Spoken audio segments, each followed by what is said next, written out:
Kita bicara masalah hati, yang kita sudah tahu hadis Nabi SAW yang berbunyi, di dalam jasad seseorang manusia ada gumpalan darah. Kalau dia baik, maka akan baik semuanya, dia seperti rajanya. Dan kalau dia buruk, maka akan buruk semuanya. Itulah hati seseorang.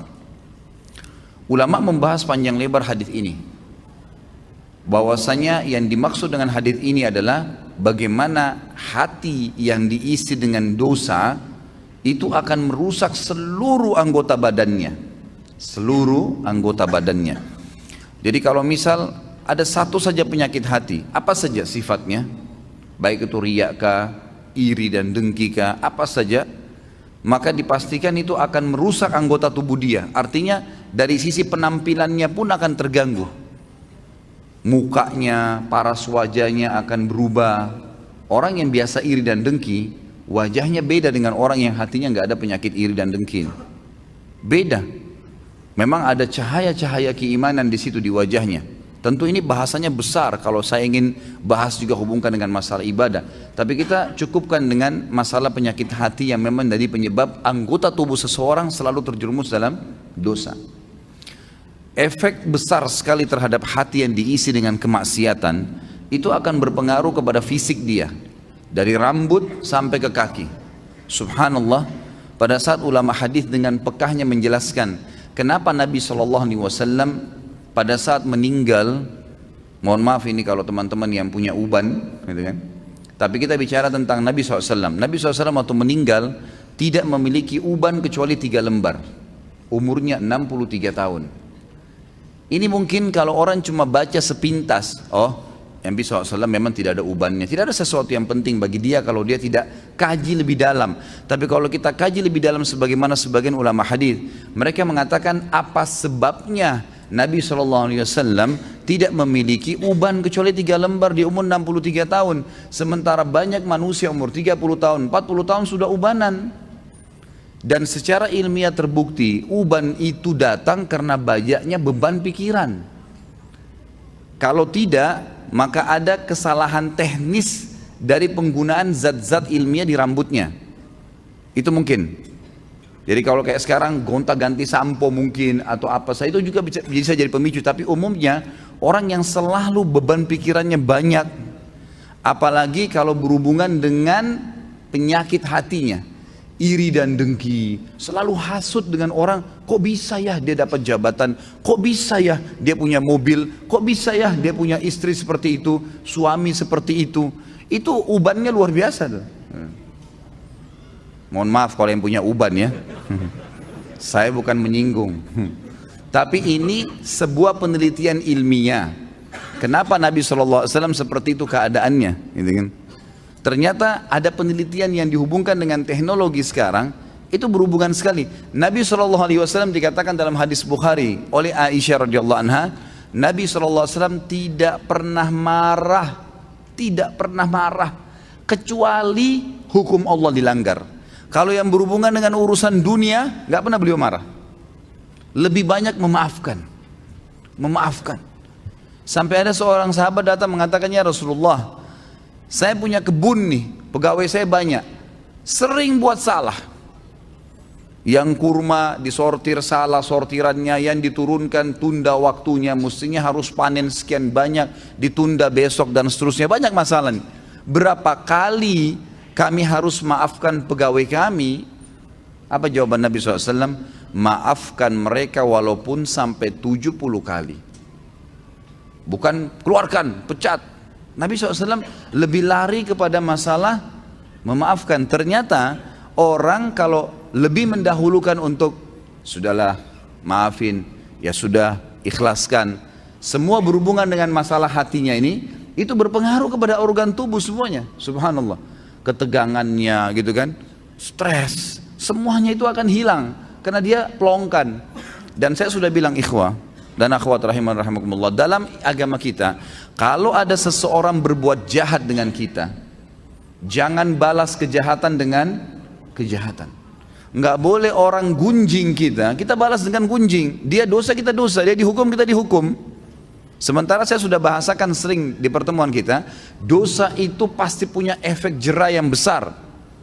Kalau kita mencuri 1.000.000, hukumannya bukan Allah akan ambil 1.000.000 dari kita, tapi Allah akan buat kita masuk rumah sakit dibiayai 100 juta. Efek jerah dari 1 juta yang dicuri. Sejam berbuat zina, Allah bisa menghukum dia dengan sebulan sakit. Mungkin dia sempat menendang seseorang karena dianggap dia punya power, atau seekor kucing yang jalan di jalanan karena menganggap iseng, kucing itu nggak ada apa-apanya, nggak bisa melawan saya, ditendang. Pastikan efek jerahnya, satu waktu dia jalan dengan sepatu bagus, jalanannya bagus, kakinya keseleo, 2 minggu sakit. Efek jerah dosa itu besar, gitu kan?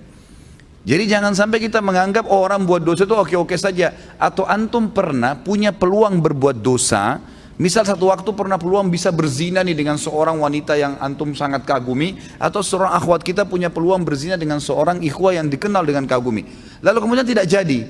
Syaitan membisikkan kita, coba dulu saya zina aja ya, yang penting saya sudah zina dengan orang yang saya cintai, yang saya sukai, toh saya juga sekarang bisa taubat. Keliru. Karena taubat itu hanya membersihkan kita dari hukuman hari kiamat, tapi di dunia harus ada pembersihan. Tidak bisa tidak. Tidak ada dosa yang tidak punya efek jerah. Mesti ada. Sekecil apapun. Tentu efek jerahnya itu sesuai dengan kadar perbuatan, tapi lebih berat daripada perbuatan dia.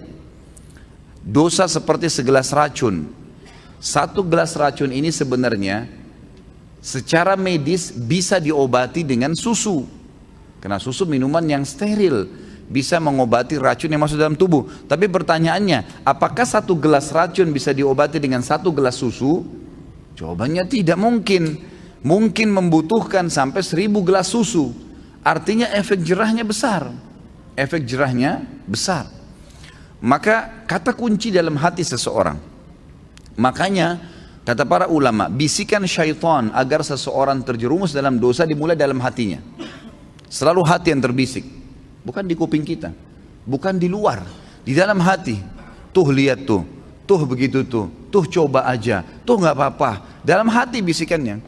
Dan kalau kita tahan juga dalam hati, maka tidak akan ada masalah. Jadi hati ini memang betul-betul raja nih, kata para ulama.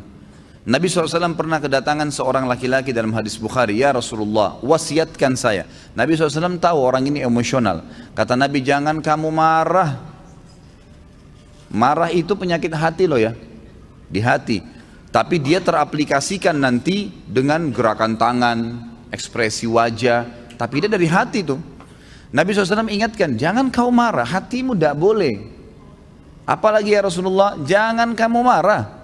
Apalagi ya Rasulullah, jangan kamu marah. Nabi SAW kata para ulama hadis, seringkali memberikan nasihat sahabat sesuai dengan keadaan yang sedang dihadapi oleh orang itu. Jadi makanya kita pun sebagai umat Nabi SAW tidak mengambil hukum spontan dari sebuah hadis, karena itu per kasus di zaman Nabi SAW, gitu kan?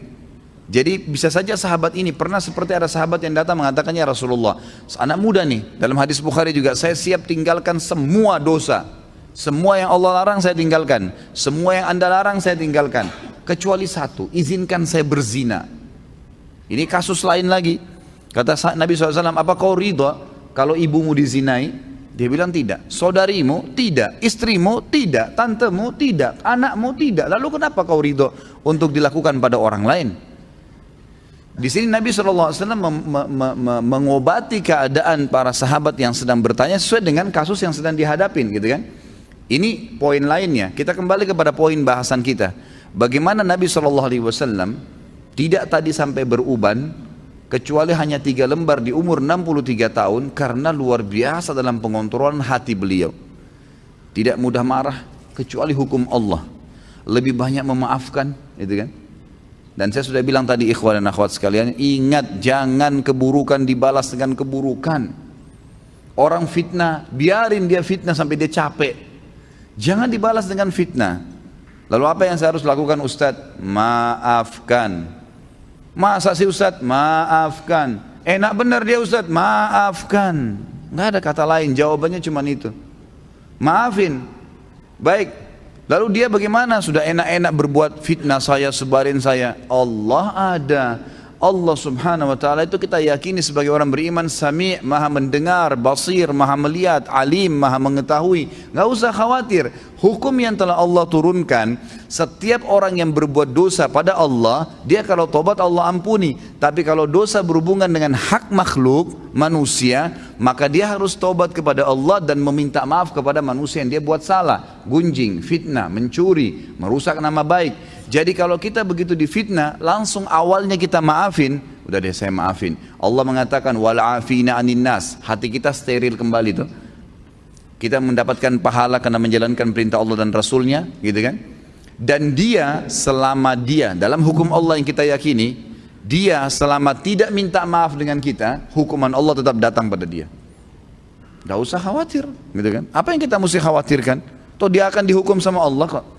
Orang tadi yang menendang kucing dengan menganggap oh kucing ini gak bisa buat apa-apa, pasti Allah SWT datangkan hukumannya.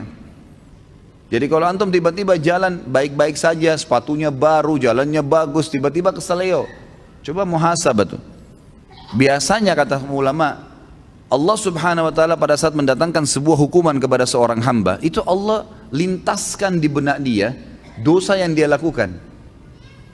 Subhanallah. Misal ada orang tadi keselio, pada saat dia keselio, aduh sakit, itu terlintas pada saat itu atau beberapa saat setelah itu, apa yang menjadi penyebab dia keselio? Kalau dia jeli dia bisa tangkap tuh.